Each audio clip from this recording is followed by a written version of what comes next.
everyone, good evening. Once again, good evening. Once again क्यों है?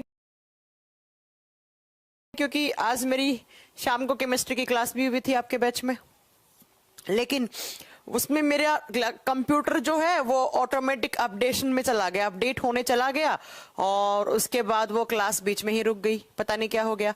चलो स्टार्ट करें अब। हाँ, okay. Good evening Arvind Rajput, Lalita Dhakar, Dhara XY, ठीक है। इधर है भारत, पिंकी पांडे, जितेंद्र कुमार, राहुल, अर्जुन पुष्पा, उमेश जायसवाल, दीपक रॉय, आकाश यादव। चलो सबको गुड इवनिंग। सभी लोग जल्दी से लाइव जुड़ जाएं, फिर हम अपना एंडोक्राइन सिस्टम में आज 3 ग्लैंड्स और पढ़नी है। कौन कौन सी पढ़ ली थी जल्दी से कमेंट करके बताना मुझे।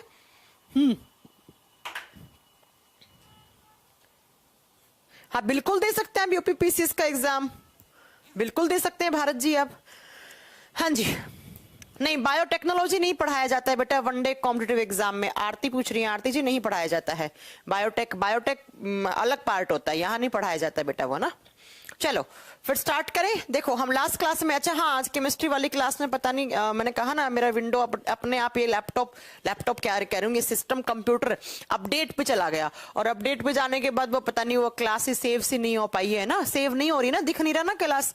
मैंने लिया था 26 या 28 मिनट का क्लास हुआ था कौशल यादव, लेकिन उसके बाद वो सेव नहीं हो पाई क्योंकि वो ऑटोमेटिक अपडेट हो गया। मुझे वो वापस पढ़ाना पड़ेगा कल फिर से मुझे वापस पढ़ाना पड़ेगा। इतनी बड़ी प्रॉब्लम हो गई बताओ आज। कोई बात नहीं, वापस पढ़ाएंगे, क्या कर सकते हैं अब, है ना। अब मजबूरी है, पढ़ाना ही पड़ेगा कल। चलो फिर अभी तो फिलहाल ये पढ़ते हैं। हमारा चैप्टर चल रहा था एंडोक्राइन सिस्टम, जिसमें हम ग्लैंड्स के बारे में पढ़ रहे थे और एंडोक्राइन सिस्टम में हम एंडोक्राइन ग्लैंड्स के बारे में पढ़ते हैं। और टोटल कितनी एंडोक्राइन ग्लैंड्स थी तो मैंने बता चुकी थी, टोटल 9 एंडोक्राइन ग्लैंड्स होती हैं। अंतःस्रावी तंत्र 9 होते हैं और 9 में से हमने कौन कौन सी पढ़ ली थी पहले ये सुनो।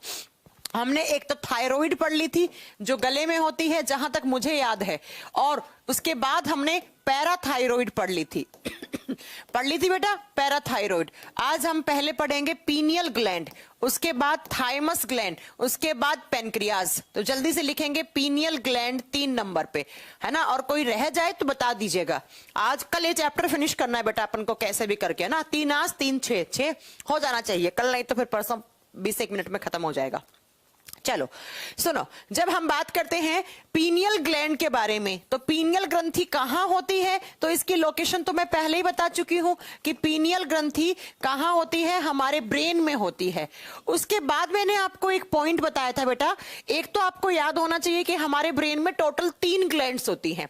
कौन कौन सी? Hypothalamus, pituitary and pineal gland, ये तीनों हमारे ब्रेन में होती हैं। इसके बाद मैंने क्या बताया था बेटा, इसके बाद मैंने कहा था कि पीनियल जो होती है ना वो स्मॉलेस्ट एंडोक्राइन ग्लैंड होती है। ये क्या होती है? सबसे छोटी अंतःस्रावी ग्रंथि होती है। लेकिन मैंने यहां पर एक पॉइंट करेक्ट करवाया था आपको कि एग्जामिनर जब एग्जाम में क्वेश्चन पूछता है कि सबसे छोटी ग्रंथि कौन सी होती है मनुष्य के शरीर की, स्मॉलेस्ट एंडोक्राइन ग्लैंड कौन सी होती है, तो वो अक्सर ऑप्शन में पीनियल नहीं रखता है, वो पिट्यूटरी को रखता है। तो हमें पिट्यूटरी सही कर देना है। ये नहीं सोचना है कि मैम ने ये पढ़ाया तो हम ये नहीं करेंगे, है ना। ऐसा मत सोचिएगा, आप पिट्यूटरी भी ऑप्शन में सही करके आ जाना, क्योंकि एग्जामिनर जो ऑप्शन में रखेगा उसी को हमें सही आंसर मानना पड़ेगा, वो हमारी मजबूरी हो जाती है। तो लिखोगे यह सबसे छोटी अंतःस्रावी ग्रंथि है। अब बात करते हैं कि ये ग्लैंड कौन सा हार्मोन बनाती है। बेटा इसके द्वारा एक ही हार्मोन बनता है, और कौन सा हार्मोन बनता है, तो इसके द्वारा मेलेटोनिन हार्मोन बनता है। ये ग्रंथि मेलेटोनिन हार्मोन का सिक्रेशन करती है। तो इसके हार्मोन का नाम लिख दीजिए कि इसके द्वारा मेलेटोनिन हार्मोन का स्रावण होता है। ये मेलेटोनिन हार्मोन बनाती है।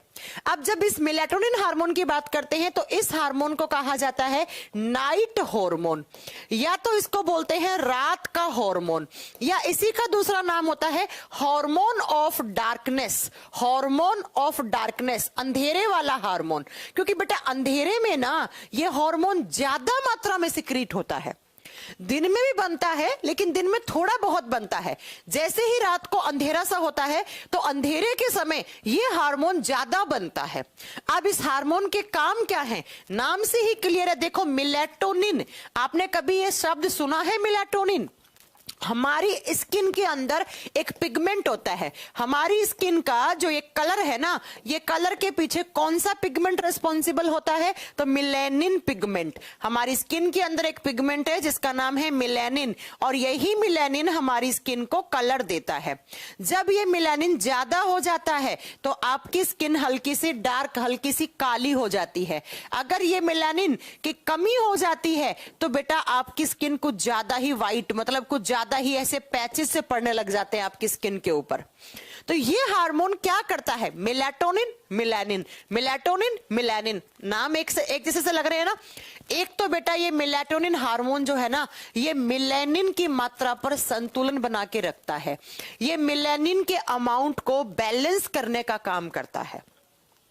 क्या करता है ये हार्मोन? ये मिलेनिन हार्मोन के सिक्रेशन पर क्या करता है? ये मिलेनिन हार्मोन का, आप बताओगे बेटा, जो मेलाटोनिन हार्मोन है वो मिलेनिन पिगमेंट की मात्रा पर संतुलन बना के रखता है। आपने देखा होगा बेटा, मैं आपको एक बात बताऊं, ये जो मिलेनिन पिगमेंट है ना, ये सनलाइट की प्रेजेंस में ज्यादा बनता है। सूर्य के प्रकाश में जितना ज्यादा सनलाइट होता है उतना ज्यादा हमारी स्किन में बनने लग जाता है। इसीलिए तो आपने देखा होगा कि मई जून के महीने में बहुत ज्यादा सनलाइट होती है, तो हमारे हाथ ना, जहां तक, जैसे आपने इतनी टी शर्ट पहन रखी है तो यहां तक तो हाथ थोड़े से अलग कलर के होंगे, और नीचे की तरफ आपके हाथों में टैनिंग हो चुकी होती है। टैनिंग का मतलब कुछ ज्यादा ही काले से पड़ चुके होते हैं। फिर आप 5-7 दिन तक बाहर मत जाओ और बाद में आपका वो टैनिंग सही हो जाता है, क्योंकि जब ज्यादा सनलाइट पड़ती है तो उस समय ये मेलानिन थोड़ा ज्यादा हो जाता है, जिससे आपकी स्किन हल्की सी काली काली सी पड़ने लग जाती है। और बाद में रात को ये हार्मोन ज्यादा मात्रा में निकलता है और ये हार्मोन वापस उस मेलानिन की मात्रा को सही कर देता है, उसको बैलेंस कर देता है, उसको इनहिबिट कर देता है, तो वापस आपका स्किन का कलर ठीक हो जाता है। तो कहने का मतलब है ये आपके स्किन के कलर को मेंटेन करके रखता है। स्किन का जो आपका कलर है ना, एक तो उसको मेंटेन करके रखता है। दूसरा, यह हार्मोन क्या करता है? इसी हार्मोन का जो दूसरा फंक्शन है वो ये है कि ये आपकी स्लीपिंग और वेकअप प्रोसेस को कंट्रोल करता है। स्लीपिंग एंड वेकअप प्रोसेस को कंट्रोल करता है। और स्लीपिंग एंड वेकअप प्रोसेस का मतलब है बेटा, जब यह हार्मोन ज्यादा मात्रा में निकलता है आपको नींद आने लग जाती है। नींद इसी हार्मोन की वजह से, इसके ज्यादा सिक्रेशन की वजह से आपको नींद आने लग जाती है। इसीलिए तो मैंने यहां पर लिखा है कि इसको हार्मोन ऑफ डार्कनेस या हार्मोन ऑफ नाइट, रात का हार्मोन कहते हैं, क्योंकि अंधेरे में रात में 10-11 बजे के बाद यह हार्मोन थोड़ा ज्यादा बनने लग जाता है, और जितना ज्यादा बनेगा आपको उतनी ही नींद आएगी। फिर जैसे जैसे सुबह होती है तो उस समय क्या होता है बेटा, इस हार्मोन का सिक्रेशन कम होने लग जाता है, और जैसे ही कम होगा तो यह आपको, आपकी नींद उठ जाती है, आपकी आंखें खुल जाती हैं। तो बेसिकली ये आपकी स्लीपिंग और वेकअप प्रोसेस को भी कंट्रोल करने वाला हार्मोन होता है। तो एग्जाम में क्वेश्चन क्या क्या आता है? एक तो आता है कि जो हमारी स्किन के कलर को मेंटेन करने वाला हार्मोन कौन सा है? मेलाटोनिन। दूसरा एग्जाम में क्वेश्चन क्या आता है कि स्लीपिंग एंड वेकअप प्रोसेस को कंट्रोल करने वाला, नींद लाने वाला, नींद से उठाने वाला हार्मोन कौन सा है? मेलाटोनिन हार्मोन है। ये दोनों आप याद रखिएगा।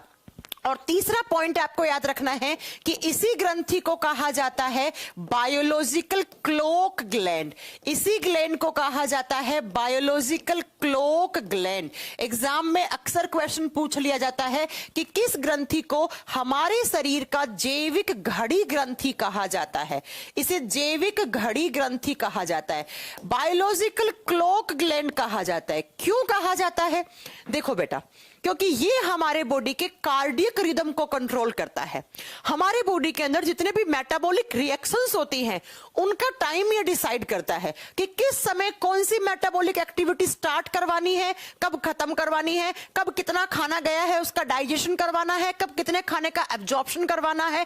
कहने का मतलब जैसे एक घड़ी में हम टाइम देख के काम करते हैं कि अगले 1 घंटे में यह करूंगा, फिर 2 घंटे में यह करूंगा, ठीक वैसे ही ये ग्लैंड एक घड़ी की तरह काम करता है हमारे बॉडी में। यह डिसाइड करता है कि किस समय कौन सी मेटाबॉलिक एक्टिविटी को स्टार्ट करवाना है, कौन सी को खत्म करवाना है। तो हमें एग्जाम में अगर क्वेश्चन पूछ लिया जाए कि आपसे कि कौन सी ग्लैंड है जिसको जैविक घड़ी ग्रंथि कहा जाता है, तो आप बताओगे पीनियल ग्लैंड को, जो ब्रेन में होती है। और स्लीपिंग और वेकअप प्रोसेस को भी कौन कंट्रोल करता है? Melatonin hormone. और ये मेलाटोनिन हार्मोन कौन सिक्रीट करता है? पीनियल ग्लैंड करती है, पीनियल काय ग्रंथि करती है। ठीक है बेटा, तो इसके बारे में इतना ही नोट रखना है। और हमारी त्वचा को कलर कौन देता है? Melanin pigment. और जब ये ज्यादा हो जाता है तो क्या हो जाती है हमारी स्किन? हल्की सी डार्क कॉम्प्लेक्स की हो जाती है, हल्का सा कालापन सा जम जाता है हमारी स्किन में। और सनलाइट की प्रेजेंस में ये ज्यादा बनता है कौन? Melanin pigment. ठीक है, और इसकी कमी से आपने देखा होगा कुछ लोगों के आधे फेस पे बहुत ज्यादा ऐसे एक्सेस में गोरे से, गोरा मतलब व्हाइट व्हाइट धब्बे से पड़े हुए होते हैं, उन लोगों के अंदर मेलानिन की कमी हो जाती है। ठीक है, चलो बता, इतनी बेटा इतनी बात याद रखना इस ग्रंथि के बारे में, इससे ज्यादा एग्जाम में कोई क्वेश्चन नहीं आता है इससे। अगला नेक्स्ट जो ग्लैंड है वो आती है 4 नंबर पर अपनी, वो आती है थाइमस ग्लैंड। अगला लिखोगे थाइमस ग्लैंड, हिंदी में सेम नाम है, थाइमस ग्रंथि कहा जाएगा। थाइमस ग्रंथि, सबसे पहली बात तो इसकी लोकेशन कहां होती है, थाइमस ग्लैंड कहां प्रेजेंट होती है। एक बच्चा बार बार कमेंट कर रहा है कि ग्रुप डी से पहले एग्जाम आपका सिलेबस खत्म हो जाएगा क्या? बेटा दिसंबर एंड में 95% सिलेबस आपका खत्म हो जाएगा मेरी तरफ से। ठीक है, कोई ज्यादा नहीं बचा है इसी वीक में। इसके बाद रेस्पिरेटरी सिस्टम फिनिश हो जाएगा, ज्यादा चैप्टर नहीं बचे हैं आपके, मेन बड़े बड़े चैप्टर ऑलमोस्ट हो गए हैं। अब छोटे छोटे चैप्टर हैं जिनमें 2 या 3 क्लास लगनी है। तो दिसंबर एंड तक 95% सिलेबस आपका कंप्लीट हो जाएगा मेरी साइड से। ठीक है, बाकी 5% जनवरी के फर्स्ट वीक में हो जाएगा। डोंट वरी, आप लोग बस बैकअप में पढ़ते जाओ, है ना। जो पिछली क्लास हो चुकी है ना, जो भी 60-70 क्लास या आपकी जितनी भी क्लास हुई है, 50-60 जितनी भी क्लास हुई है, वो सारी देखते जाइएगा, है ना। चलो, तो थाइमस ग्लैंड क्या करती है अब ये सुनो। पहले तो कहां होती है थाइमस ग्लैंड, इसका लोकेशन एग्जाम में आता है। थाइमस ग्रंथि होती है बेटा चेस्ट कैविटी में। थाइमस ग्लैंड होता है आपका चेस्ट कैविटी में, छाती गुहा में, चेस्ट कैविटी में होता है। अब इस ग्रंथि से एक ही हार्मोन बनाती है बेचारी ये। कौन सा हार्मोन? Thymosin hormone. इसके द्वारा जो हार्मोन बनता है उसका नाम होता है थाइमोसिन हार्मोन। और ये थाइमोसिन हार्मोन क्या करता है, इसका फंक्शन क्या है, मैं यहां पर लिख रही हूं इसका फंक्शन, और जो एग्जामिनेशन में अक्सर पूछा जाता है। सुनिए क्या क्या होता है। मैंने आपको बताया था कि WBC होती है हमारे खून में। WBC में मैंने एक WBC बताई थी जिसका टाइप था B lymphocyte and T lymphocyte, अगर आपको याद हो तो, कि WBC में एक WBC होता है जिसका नाम होता है लिम्फोसाइट। और लिम्फोसाइट 2 टाइप की होती हैं, एक होता है बी लिम्फोसाइट और एक होता है टी लिम्फोसाइट। याद है आप लोगों को? ऐसा कौन सा बच्चा है जिसको ये याद नहीं है? मैंने एक बार फिर से रिपीट कर देती हूं कि हमारे खून के अंदर जो व्हाइट ब्लड सेल्स होती हैं, जो श्वेत रक्त कणिकाएं होती हैं, उनका एक प्रकार होता है लिम्फोसाइट। और लिम्फोसाइट 2 होती है, बी और टी लिम्फोसाइट। बेसिकली ये क्या करती हैं, ये बेटा इन्फेक्शन के अगेंस्ट फाइट करती हैं और लड़ाई करती हैं। जो भी हमारे बॉडी में बाहर से कोई बैक्टीरिया, वायरस या कोई संक्रमण, इन्फेक्शन आता है, उसके अगेंस्ट ये लड़ाई करती हैं और हमें बीमारियों से बचाने का काम करती हैं। हमारे बॉडी के अंदर जो इन्फेक्शन आता है उसे मार गिराते हैं ये, और हमारे बॉडी की सुरक्षा करते हैं ये, किससे? इन्फेक्शन से। जब बात करते हैं बी और टी लिम्फोसाइट कहां बनते हैं, तो आप बताओगे ये बी और टी लिम्फोसाइट है ना, ये बनते तो हैं बोन मैरो में। खून कहां बनता है बेटा? बोन मैरो में बनता है, अस्थि मज्जा में बनता है। बड़ी लंबी लंबी हड्डियों के बीच में जो खोखला पार्ट होता है उसे हम बोन मैरो कहते हैं, उसे हम अस्थि मज्जा कहते हैं। तो बी और टी लिम्फोसाइट भी तो WBC का टाइप है। तो जहां पर खून बनता है वहीं WBC बनती है, जहां WBC बनती है वहां बी और टी लिम्फोसाइट बनती है। तो ये बी और टी लिम्फोसाइट दोनों बनी तो बोन मैरो में है। बी लिम्फोसाइट तो बनती भी बोन मैरो में है और मैच्योर भी होती है ये बोन मैरो में। कौन? B lymphocyte. लेकिन ये जो टी लिम्फोसाइट है बेटा, ये बना तो बोन मैरो में है लेकिन मैच्योर होने के लिए आता है थाइमस ग्लैंड के पास, और इसे मैच्योर करता है कौन सा हार्मोन? Thymosin hormone. इसे कौन मैच्योर करता है? थाइमोसिन हार्मोन मैच्योर करता है। तो आप इसका फंक्शन लिखेंगे कि जो थाइमोसिन हार्मोन होता है, it is helpful in formation of it is helpful in maturation of T lymphocytes, maturation of T lymphocyte। ये T lymphocyte के विकास में सहायक है, उनको मैच्योर करता है और उन्हें इन्फेक्शन के अगेंस्ट लड़ाई करना सिखाता है। जैसे होता है ना, एक बच्चा उसका जन्म तो घर में हुआ, लेकिन बाद में हम उसे स्कूल भेजते हैं, तो स्कूल में वो पढ़ना लिखना सीखता है, लोगों से बात करना सीखता है। और पुराने जमाने में क्या होता थे, राजा महाराजाओं के बच्चे होते थे, उनको गुरुकुल में भेजते थे, वहां पर वो हथियार चलाना सीखते थे। ठीक वैसे ही ये जो बी लिम्फोसाइट और टी लिम्फोसाइट है, ये दोनों बनी तो कहां पर, बोन मैरो में है, अस्थि मज्जा में है। लेकिन बोन मैरो को तो ट्रेनिंग यही मिल जाती है, मैच्योर यही हो जाती है बोन मैरो तो। लेकिन ये जो टी लिम्फोसाइट्स होती हैं, ये मैच्योर होने के लिए आती हैं थाइमस ग्लैंड के पास, और फिर थाइमोसिन हार्मोन इन्हें मैच्योर करता है। और जैसे ही ये मैच्योर हो गई हैं, इनका परिपक्व में सहायक होता है थाइमोसिन हार्मोन, और ये मैच्योर होने के बाद क्या करती हैं, टारगेट पार्ट पे जाती हैं। और टारगेट पार्ट क्या होगा इनका, इनका टारगेट पार्ट होगा बेटा जहां पर भी कोई इन्फेक्शन है। इन्फेक्शन का मतलब है कोई संक्रमण है, ऐसा कोई संक्रमण जो हमें बीमारी करने आया है, उसको मार गिराएंगी।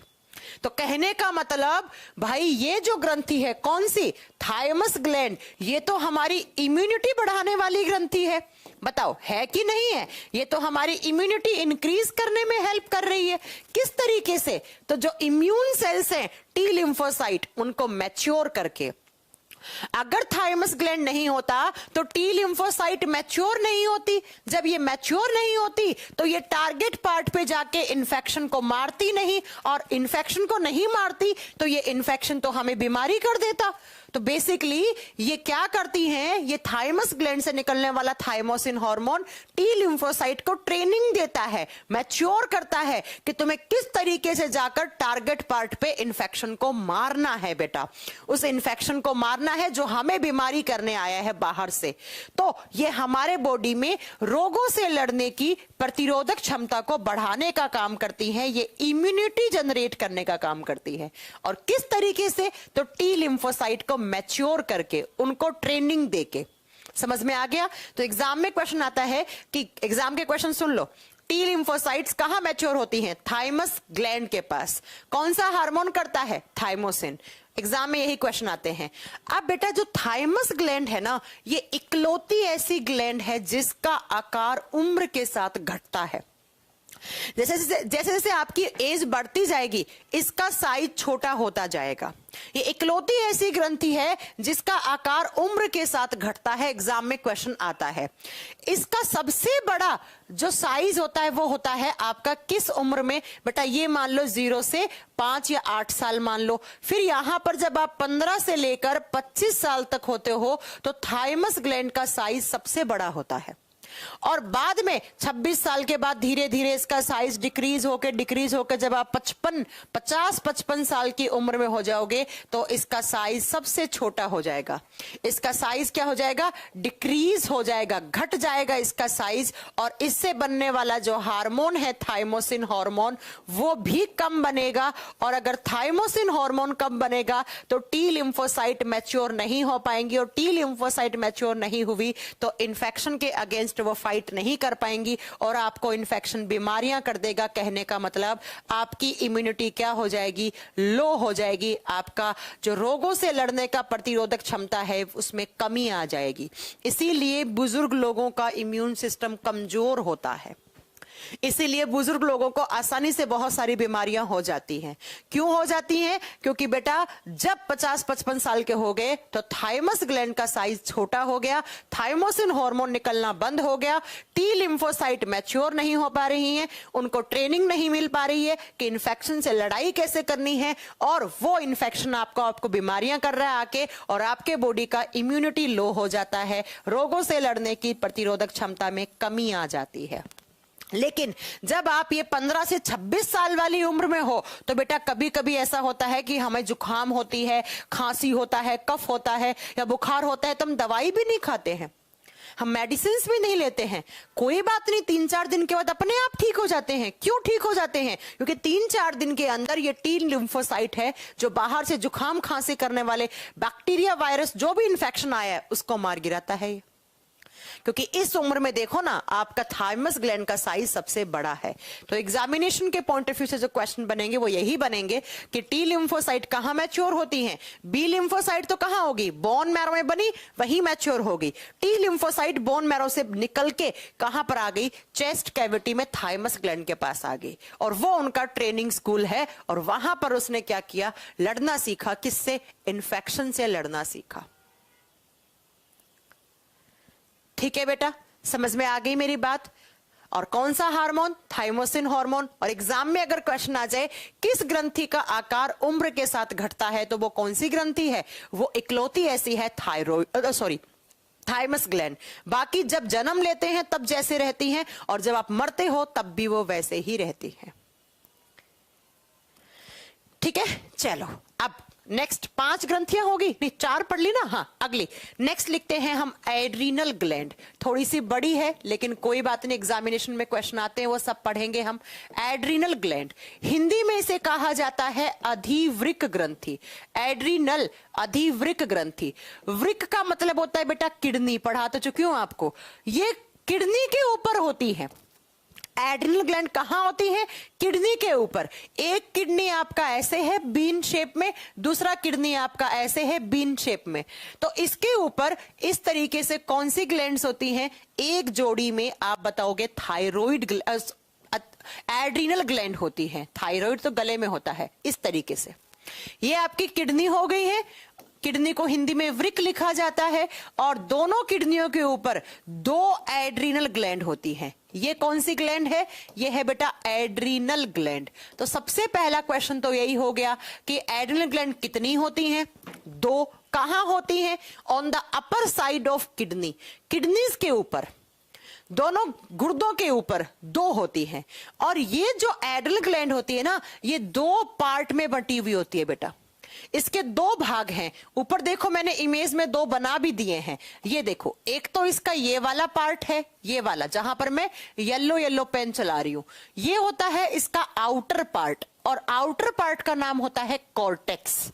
और एक ये इसके अंदर वाला, लाल कलर से बना देती हूं, ये वाला, और इन अंदर वाला जो होता है उसे कहा जाता है मेड्यूला पार्ट।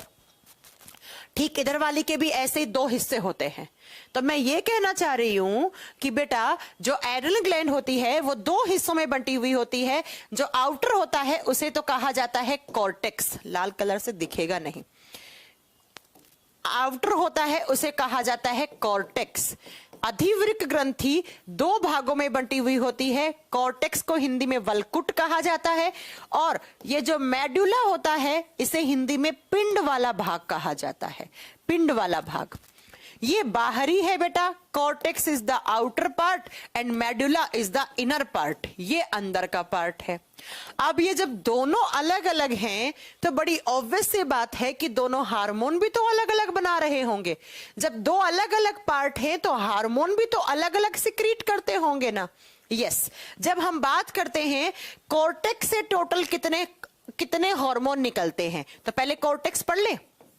चलो पहले कॉर्टेक्स लिख लो। वलकुट वाले भाग से, इससे मेन 3 हार्मोन निकलते हैं।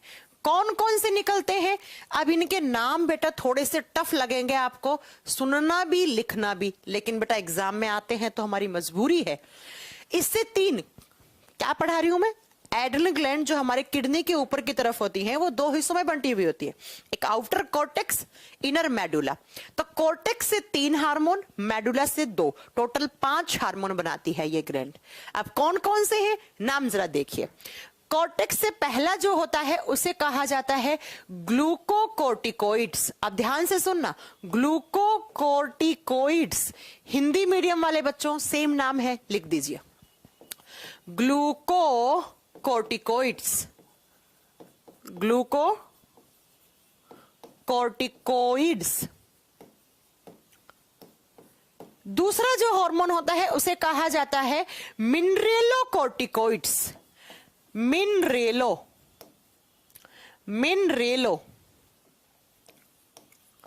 कोर्टिकोइड्स, मिनरेलोकोर्टिकोइड्स।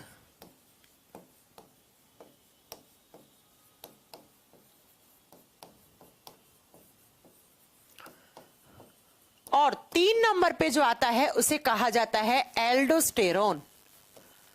एल्डोस्टेरोन या इसी का दूसरा नाम होता है बेटा एंड्रोजन हार्मोन। एंड्रोजन हार्मोन लिख दीजिए, एंड्रोजन हार्मोन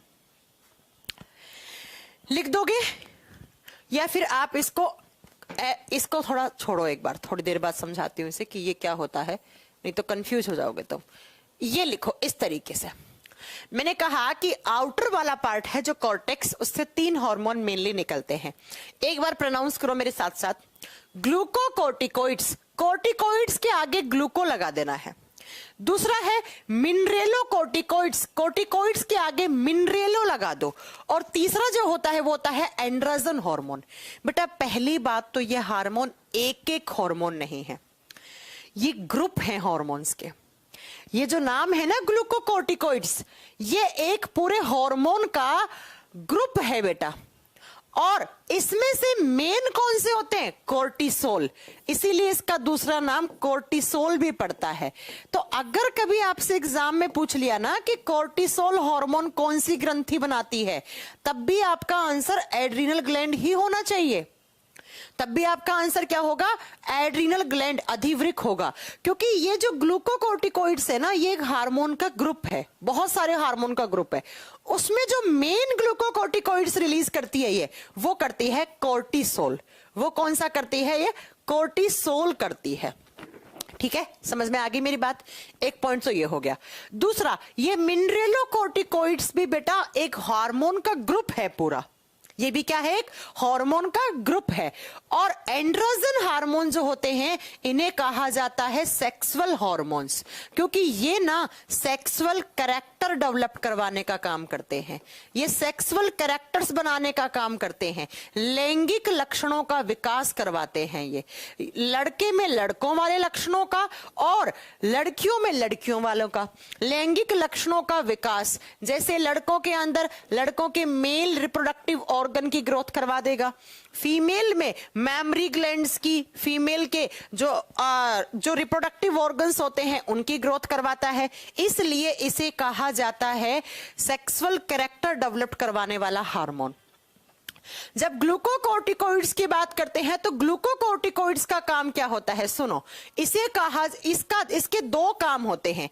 एक तो ये शुगर रेगुलेशन का काम करता है। शुगर रेगुलेशन हिंदी में कहा जाता है शर्करा की मात्रा पर नियंत्रण करता है। क्या करता है ये शर्करा की मात्रा पर नियंत्रण करता है। अब बेटा एक बात याद रखना, ब्लड में शुगर को मेंटेन नहीं करता है। ये ब्लड के अंदर जो शुगर होती है उसे तो इंसुलिन मेंटेन करता है। ये क्या करता है? किस सेल के पास, किस टिश्यू के पास शुगर की कमी है, तब ये हार्मोन उसको रेगुलेट करता है। दूसरा, ये स्ट्रेस हार्मोन भी कहलाता है, तनाव वाला हार्मोन। इसको 2 तरीके से स्ट्रेस हार्मोन कहा जाता है, जरा सुनिएगा। एक तो मान लो हमारी किसी सेल के पास ग्लूकोज की कमी है तो उसको स्ट्रेस हो रखा है, क्योंकि बिना ग्लूकोज के तो बेचारी के पास एनर्जी भी नहीं बनेगी उसके पास, तो उसको स्ट्रेस है। तो उस समय यह हार्मोन निकलता है और शुगर को वहां पहुंचा के आ जाता है उस सेल के पास।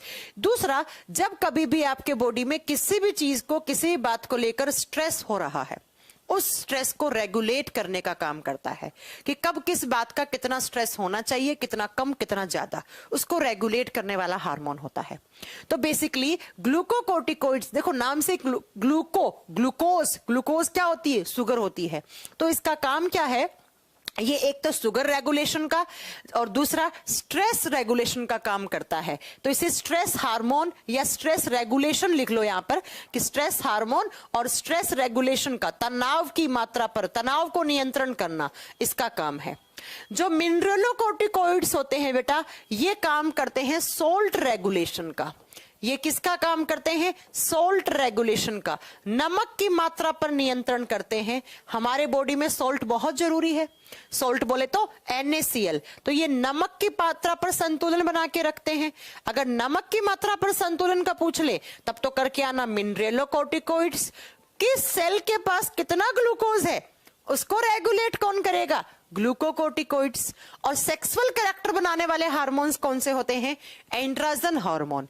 एंड्रोजन हार्मोन क्या करते हैं? मेल और फीमेल के अंदर जो भी सेक्सुअल कैरेक्टर्स होते हैं उनको बनाने का और उनके विकास में सहायक होते हैं। ठीक है, अब आप ध्यान से देखो बेटा, यहां पर एक तो हो गया शुगर का एस, एक एस, दूसरा स्ट्रेस का दूसरा एस, सॉल्ट का तीसरा एस, सेक्सुअल कैरेक्टर का चौथा एस। तो बेसिकली ये जो ग्लैंड है वो 4S को कंट्रोल करती है, 4S को रेगुलेट करने का काम करती है। ये 4S के रेगुलेशन पे काम करती है। और 4S का मतलब क्या क्या हो गया? पहले S का मतलब है शुगर, दूसरे का मतलब है सॉल्ट, तीसरे का मतलब है स्ट्रेस और फोर्थ का मतलब है सेक्सुअल कैरेक्टर। चौथे एस का मतलब क्या हो गया? लैंगिक लक्षण, सेक्सुअल कैरेक्टर। तो ये ग्रंथि 4S को कंट्रोल कर रही है आपके बॉडी में। कितने एस को? 4S को कंट्रोल कर रही है बेटा। इसीलिए तो मैंने लिखवाया था कि एड्रिनल ग्लैंड को 4S ग्लैंड भी कहा जाता है। जो अधिवृक्क ग्रंथि होती है उसको 4S ग्रंथि भी कहा जाता है। और इसके कौन से हिस्से को कह रहे हैं? तो ऊपर देखो, हमने कौन सा हिस्सा पढ़ा है? हमने कॉर्टेक्स पढ़ा है। कॉर्टेक्स से ही तो ये 4S रेगुलेट हो रहे हैं। तो इसको कॉर्टेक्स वाले हिस्से को कहा जाता है 4S ग्लैंड या 4S पार्ट। पूछेगा कि एड्रिनल ग्लैंड का कौन सा हिस्सा है जो 4S कहलाता है, तब आपका आंसर क्या होगा बेटा? कौन सा? कॉर्टेक्स। 4S का मतलब क्या हो गया? Sugar, salt, stress, sexual character. Sugar का मतलब शर्करा की मात्रा पर नियंत्रण करना, तनाव की मात्रा पर नियंत्रण करना, नमक की मात्रा पर नियंत्रण करना और लैंगिक लक्षणों का विकास करवाना। तो ये 4S को कंट्रोल करती है। कौन सी ग्लैंड? Adrenal gland. और इसके दो अलग अलग पार्ट हैं, कॉर्टेक्स वाला आपने पढ़ लिया। अब बात करते हैं इसी ग्रंथि का जो अंदर वाला हिस्सा होता है जिसे हम मेडुला कहते हैं। इसी ग्लैंड का जो अंदर वाला पार्ट है जिसे हिंदी में पिंड वाला भाग कहा जाता है, इससे बेटा दो हार्मोन बनते हैं और ये मोस्ट इंपॉर्टेंट हार्मोन है। इससे कौन कौन से हार्मोन बनते हैं? तो जरा लिखिए। इससे पहला निकलता है, उसे कहा जाता है एड्रीनिलीन हार्मोन। इस हिस्से से दो हार्मोन, पहले को बोलेंगे एड्रीनिलीन, या इसी का दूसरा नाम होता है बेटा, इसी का दूसरा नाम होता है एपिनेफ्रीन। आप एपिनेफ्रीन बोलो या आप एड्रीनिलीन बोलो, दोनों एक ही बात है। या तो आप एपिनेफ्रीन बोलो या आप एड्रीनिलीन बोलो। इधर दूसरे हिस्से में दूसरा नाम जो होता है वो होता है इसका नोर एड्रीनिलीन। दूसरा हार्मोन जिसका नाम नोर एड्रीनिलीन, या आप इसी को नोर एपिनेफ्रीन भी कह सकते हो। नोर एड्रीनिलीन या इसी का दूसरा नाम क्या है बेटा? आप बताओगे नोर एपिनेफ्रीन। तो अगर इन चारों में से कोई भी नाम देकर आपसे पूछ ले कि ये कौन सी ग्रंथि से निकलते हैं, आपका आंसर होगा एड्रिनल ग्लैंड से। किस हिस्से से? मेडुला वाला, पिंड वाला, अंदर वाले हिस्से से। चाहे एड्रिनिलीन नोर एड्रिनिलीन बोलो, चाहे एपिनेफ्रीन नोर एपिनेफ्रीन बोलो।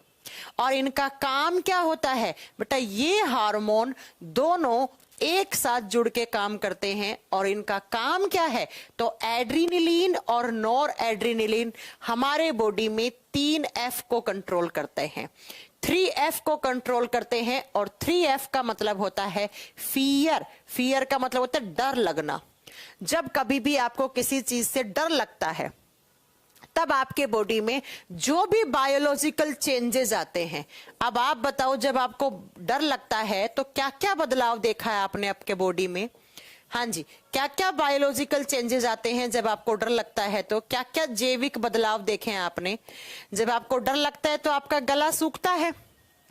जब डर लगता है तो प्यास लगती है, गला सूख जाता है, क्योंकि गले के अंदर जो सलाइवा बन रहा है, लार बन रहा है, वो लार कम हो जाता है। लार कम हो जाता है, मैंने डिक्रीज का सिंबल लगा दिया है। जब आपको डर लगता है तो पसीना आता है, बहुत ज्यादा स्वेटिंग होती है, पसीना बढ़ जाता है आपको। बहुत ज्यादा मात्रा में पसीना आता है और शिवरिंग होती है। शिवरिंग का मतलब होता है कंपकपाना, आपके हाथ पांव कांपने लग जाते हैं। और नेक्स्ट आप बताओगे कि हमारी हार्ट बीट बहुत तेज हो जाती है, दिल बहुत तेज तेज से धड़कने लग जाता है। हार्ट बीट क्या हो जाती है, बहुत फास्ट होने लग जाती हैं, दिल जोर जोर से धड़कने लग जाता है। इसके साथ आप बहुत तेजी तेजी से सांस लेने लग जाते हो, रेस्पिरेशन रेट बढ़ जाती है, श्वसन की दर क्या हो जाती है, इंक्रीज हो जाती है, रेस्पिरेशन रेट बढ़ जाती है। ये सारी चीजें ये कहलाते हैं बायोलॉजिकल चेंजेस, जैविक बदलाव। ये सारे इन दोनों हार्मोन की वजह से आते हैं। मैं क्या कह रही हूं, मैंने कहा कि एड्रीनलिन, नॉन एड्रीनलिन या एपिनेफ्रिन, नॉन एपिनेफ्रिन जो मेडुला वाले पार्ट से बनते हैं वो 3F को कंट्रोल करते हैं। 3F में से पहला है फियर। और फियर में कैसे हुआ कि जब आपको डर लगता है तो ये सारे बदलाव लाने का काम इन्हीं हार्मोन का होता है।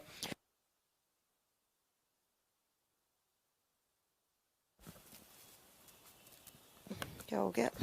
उसके बाद क्या होता है बेटा, जब आपको डर लगता है तो डर लगने के बाद आप मान लो, मैं एक एग्जांपल देती हूँ, आप ध्यान से सुनना। आप अपने घर से बाहर जा रहे थे मार्केट, आपके पीछे एक पागल कुत्ता पड़ गया। आपको पता है ये पागल कुत्ता है और ये काटता है, पहले बहुत सारे लोगों को काट भी चुका है, तो आपको डर लगेगा, उससे डर लगेगा तो आपको फिर उसके बाद क्या होगा, आपके पास 2 ऑप्शन होंगे। या तो क्या होगा कि मैं उस कुत्ते से लड़ाई कर लूं, फाइट कर लूं, उस डर से लड़ लूं, तो दूसरा F का मतलब हो गया यहां पर फाइट, लड़ाई करना उससे।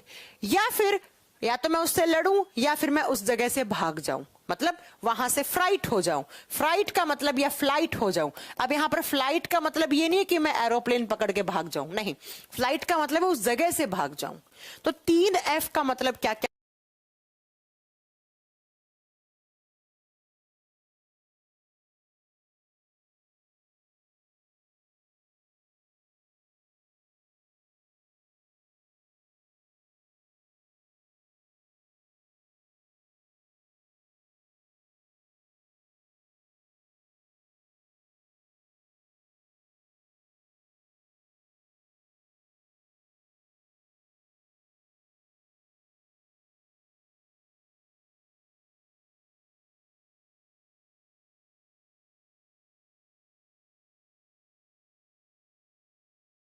क्या होता है। फियर मतलब डर लगना, फाइट का मतलब उस डर के अगेंस्ट लड़ाई करना, और फ्लाइट का मतलब वहां से भाग जाना। और जब भी डर लगता है तो ये सारे बायोलॉजिकल चेंजेस लाने का काम, फिर इन्हें वापस बैलेंस करने का काम इन्हीं हार्मोन्स का होता है। इसीलिए इस ग्रंथि को कहा जाता है डू और डाई ग्लैंड, करो या मरो। इस ग्रंथि का दूसरा नाम क्या होता है, करो या मरो। या तो उस डर का फेस कर लो, उसे सामना कर लो, या मर जाओ। अगर आप उस कुत्ते का सामना नहीं करोगे तो कुत्ता आप पे अटैक करेगा और आप मर जाओगे। या इसी ग्रंथि को कहा जाता है डू और फ्लाई, करो या उड़ो, मतलब उस जगह से भाग जाओ। उड़ने का मतलब ये नहीं अपने पंख खोलो और उड़ जाओ, मतलब उस जगह से भाग जाओ। अगर आप सामना नहीं कर सकते तो आप उस जगह से भाग जाइए, उस जगह से आप भाग जाइए। तो अगर एग्जामिनेशन में क्वेश्चन आए कि भैया डू और डाई ग्लैंड, डू और फ्लाई ग्लैंड और इमरजेंसी हार्मोन्स, ये इमरजेंसी हार्मोन है बेटा, ये आपके बॉडी के एड्रीनलिन और नॉर एड्रीनलिन, यही तो क्या है, इमरजेंसी हार्मोन है। ये कब बनते हैं, नॉर्मल डेज में नहीं बनते बेटा, जब आपके बॉडी में इमरजेंसी लगती है, जब आपातकालीन स्थिति आती है। और कैसी आपातकालीन, तो ऐसी कोई सिचुएशन जहां पर पागल कुत्ता आपके पीछे पड़ गया या किसी भी टाइप का डर हुआ आपके बॉडी में, तब ये हार्मोन रिलीज होते हैं और ये सारे बायोलॉजिकल चेंजेस लाने का काम करते हैं। एक बार फिर से सुन लो फाइनली इस ग्रंथि के बारे में। ये ग्रंथि किडनी के ऊपर की तरफ होती हैं, एक जोड़ी होती हैं, एक लेफ्ट किडनी पे, एक राइट किडनी पे। इसके 2 हिस्से हैं, बाहर वाला कॉर्टेक्स, अंदर वाला मेडुला। कॉर्टेक्स से 3 हार्मोन निकलते हैं, glucocorticoids, mineralocorticoids and androgen. Glucocorticoids, mineralocorticoids कोई एक एक हार्मोन नहीं है, वो एक हार्मोन का ग्रुप है, ठीक है। ग्लूकोकोर्टिकोइड्स में मेन होते हैं कोर्टिसोल, और ग्लूकोकोर्टिकोइड्स का काम होता है जब भी कोई सेल स्ट्रेस में है, कोई टिश्यू स्ट्रेस में है, उसके पास ग्लूकोज पहुंचाना, उसके पास शुगर पहुंचाना। ग्लूकोज क्या होता है? शुगर होती है, शर्करा होती है। मिनरलोकोर्टिकोइड्स का काम होता है सॉल्ट रेगुलेशन का, कौन सी सेल कौन से टिश्यू के पास कितनी मात्रा में सॉल्ट, नमक है या नहीं है। एंड्रोजन हार्मोन्स लड़का लड़की दोनों में होते हैं, लड़का में लड़के वाले मेल कैरेक्टर, लड़कियों में फीमेल वाले कैरेक्टर डेवलप करवाने का काम करते हैं।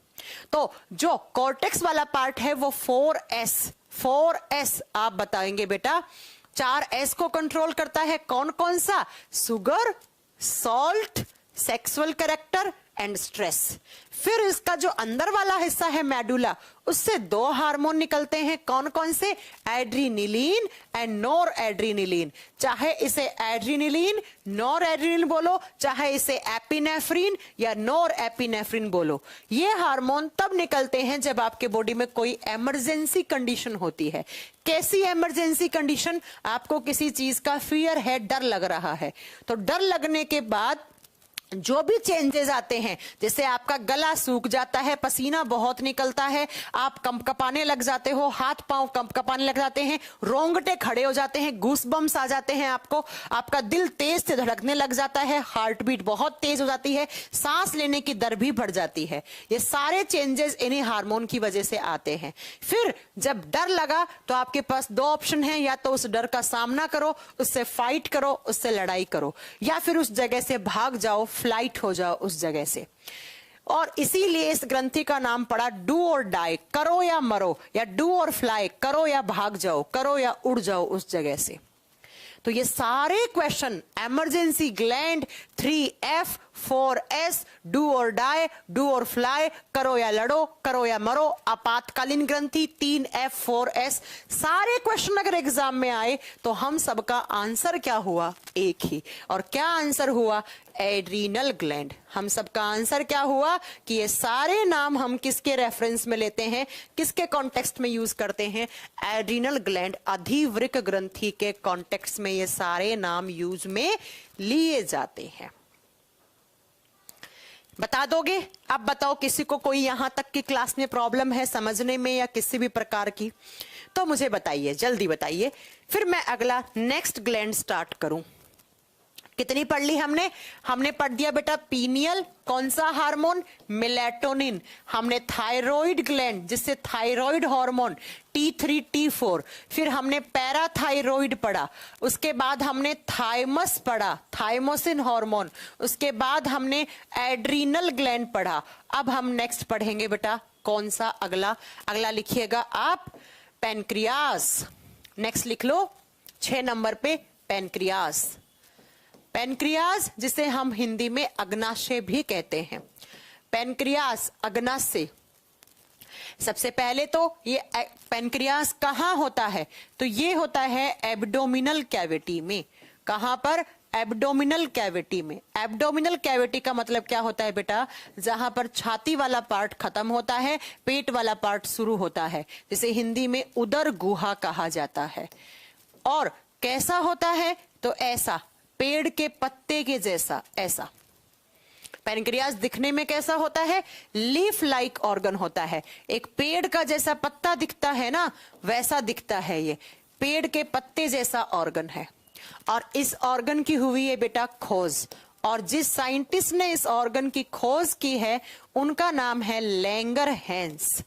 उनका नाम क्या है? लैंगरहैंस। तो कभी भी एग्जाम में क्वेश्चन पूछ ले कि ये जो लैंगरहैंस शब्द है ये किसके संबंध, किसके कॉन्टेक्स्ट में यूज लिया जाता है? पैनक्रियास, अग्नाशय। और पैनक्रियास के अंदर होती है टोटल 4 टाइप की सेल्स। पैनक्रियास के अंदर होती हैं 4 प्रकार की सेल्स। कौन कौन सी? तो लिख दीजिएगा। In the pancreas there are 4 types of cells are present. अग्नाशय में कुल 4 प्रकार की कोशिकाएं पाई जाती हैं। कौन कौन सी होती हैं? पहले तो सुन लीजिए। 1 नंबर पे आती है अल्फा सेल, अल्फा कोशिका। 2 नंबर पे आती है बीटा सेल, बीटा कोशिका। 3 नंबर पे आती है डेल्टा सेल और 4 नंबर पे आती है एफ सेल। ये 4 टाइप की सेल्स होती हैं पेनक्रियाज के अंदर, अग्नाशय के अंदर। कुल 4 प्रकार की कोशिकाएं होती हैं।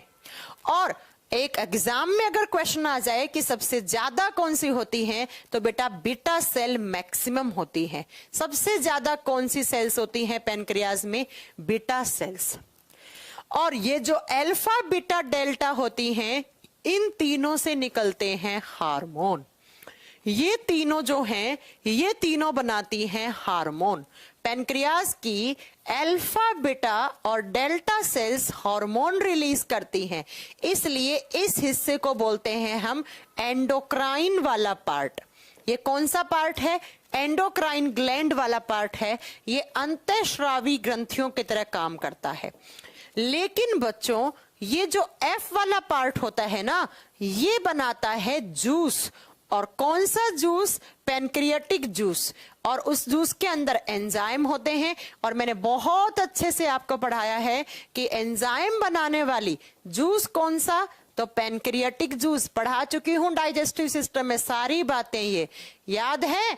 डाइजेस्टिव सिस्टम में ये सब पढ़ाया था, लेकिन ये नहीं पढ़ाया था कि ये तो एंडोक्राइन सिस्टम में पढ़ाऊंगी, बताया था वहां पे। अग्नाशय रस बनता है एफ सेल से, और उस अग्नाशय रस के अंदर होते हैं एंजाइम। तो एंजाइम बनाने वाली ग्रंथि को तो मैंने पहले ही बताया था, कौन सी होती है? एक्सोक्राइन। एक्सोक्राइन, और हिंदी में कहा जाता है बहिश्रावी। और ये पैनक्रियाटिक जूस जाके गिरता है छोटी आंत में, इसलिए भी इसको एक्सोक्राइन कहा जाता है। अब आप ध्यान से देखो बेटा, पेनक्रियाज ने एंडोक्राइन, एक्सोक्राइन, अंतःस्रावी, बहिश्रावी दोनों की तरह काम करा। इसलिए पेनक्रियाज कैसी ग्लैंड है? पेनक्रियाज एक मिक्स्ड ग्लैंड है। पेनक्रियाज एक मिश्रित ग्रंथि है। तो अगर कभी एग्जाम में क्वेश्चन आ गया हमारे शरीर की मिक्स्ड ग्लैंड कौन सी है, मिश्रित ग्रंथि कौन सी है? पेनक्रियाज। क्यों है? क्योंकि बेटा ये एंडोक्राइन और एक्सोक्राइन दोनों की तरह काम कर रही है। ये पैनक्रियाटिक जूस भी बना रही है और हार्मोन भी बना रही है। और ये जो हार्मोन बनाने वाली सेल्स होती है ना, इनको नाम दिया गया है islets of Langerhans. Islets of Langerhans. Langerhans की द्वीपिकाएं, इनको नाम दिया गया है लैंगरहैंस की द्वीपिकाएं। क्यों? क्योंकि लैंगरहैंस ने खोज की तो उन्होंने सोचा कि मेरे नाम पर मैं इनका नाम रख दूं तो लोग याद रखेंगे, तो इन्हें कहा जाता है लैंगरहैंस की द्वीपिकाएं। तो अगर एग्जाम में क्वेश्चन पूछ लिया कि ये आइसलेट्स ऑफ लैंगरहैंस या लैंगरहैंस की द्वीपिकाएं किस ऑर्गन से संबंधित हैं, तो आप क्या करके आओगे? ये पैनक्रियाज अग्नाशय से संबंधित है। किससे संबंधित है? पैनक्रियाज अग्नाशय से। पैनक्रियाज एक पेड़ के पत्ते जैसा अंग है जिसमें 4 टाइप की सेल्स होती हैं, अल्फा बीटा डेल्टा। ये तीनों बनाती हैं हार्मोन। इस पे बात करेंगे कौन कौन सा हार्मोन। इसके द्वारा बनता है ग्लूकागोन, इससे इंसुलिन, इससे सोमेटोस्टेटिन। लेकिन इसका जो एफ वाला हिस्सा है, तब बेटा एफ वाला हिस्सा जूस बनाता है। कौन सा जूस? पैनक्रियाटिक जूस, अग्नाशय रस। उसमें एंजाइम होते हैं, बना के वो छोटी आंत में, स्मॉल इंटेस्टाइन में डाल देता है, इसलिए इसे एक्सोक्राइन बोलते हैं। और पैनक्रियाज दोनों की भांति काम करता है। तो पैनक्रियाज एक मिक्स्ड ग्लैंड है, एक मिश्रित ग्रंथि है। लेकिन पैनक्रियाज से जो जूस बनाती है उनको एफ सेल, और जो अल्फा बीटा डेल्टा है उन्हें आइसलेट्स ऑफ लैंगरहैंस, लैंगरहैंस की द्वीपिकाएं कहा गया है। ठीक है, समझ में आ गया मेरी बात? तो बेटा अब अल्फा बीटा डेल्टा से कौन कौन से हार्मोन निकलते हैं वो हम कल पढ़ेंगे। ठीक है, कि अल्फा से कौन सा, बीटा से कौन सा और डेल्टा से कौन सा, ये हम कल पढ़ेंगे। अल्फा से ग्लूकागोन, बीटा से निकलता है इंसुलिन और डेल्टा से निकलता है सोमेटोस्टेटिन। ये हम कल पढ़ेंगे। कल पैनक्रियास पढ़ लेंगे, उसके बाद हाइपोथैलेमस। कल ये चैप्टर मेरी तरफ से फिनिश हो जाना चाहिए, और अगर नहीं होगा तो 10-12 मिनट का बचेगा, तो वो कोई बात नहीं है, वो परसों फिनिश कर लेंगे। और इस चैप्टर के बाद मैं पढ़ाऊंगी आपको रेस्पिरेटरी सिस्टम या रिप्रोडक्टिव सिस्टम, इनमें से कोई एक चैप्टर स्टार्ट करूंगी, ठीक है। या तो रेस्पिरेटरी, नहीं बेटा मैं बायोटेक्नोलॉजी नहीं पढ़ाती हूं। आप क्यों अनवांटेड डिमांड कर रहे हैं बेटा? नहीं पढ़ाती हूं बायोटेक्नोलॉजी, कौन बच्चा पूछ रहा है ये? ठीक है, तो अपना ये चैप्टर कल फिनिश हो जाना चाहिए, फिर आप इसके क्वेश्चन लगाइए। थोड़ा सा टफ चैप्टर है, हालांकि कल और ज्यादा टफ लगेगा आपको, क्योंकि पिट्यूटरी से निकलने वाले हार्मोन बहुत ज्यादा होते हैं और बड़े कंफ्यूजिंग होते हैं वो, तो थोड़ा सा वो और भी टफ लग सकता है आपको कल, लेकिन एग्जाम में क्वेश्चन आते हैं बेटा, तो हमें करना पड़ेगा। मैम वोट्स आर मैच्योर, क्या कह रहे हैं आप? शिवशंकर आप क्या कहना चाह रहे हैं? What is maturation? मैच्योरेशन का मतलब तो उसको मैच्योर करना, बड़ा करना। आरती बेटा मैं नहीं पढ़ाती हूँ बायोटेक्नोलॉजी, पढ़ाती हूँ तो मैं पढ़ा देती है आपको, ठीक है। चलिए फिर कल इंसुलिन और ये वाला पार्ट खत्म करके पिट्यूटरी और हाइपोथैलेमस पढ़ेंगे, दोनों एक साथ से पढ़ लेंगे तो भी हो जाएगा। फिर परसों की क्लास में हम रिप्रोडक्टिव सिस्टम स्टार्ट करूंगी मैं, या फिर रेस्पिरेटरी सिस्टम, उसमें से कोई एक चैप्टर पढ़ाऊंगी। चलिए फिर आज के लिए इतना बहुत है, कल मिलते हैं आपसे। थैंक यू वेरी मच, अपना ध्यान रखिए, अच्छे से रहिए। Good night, good night.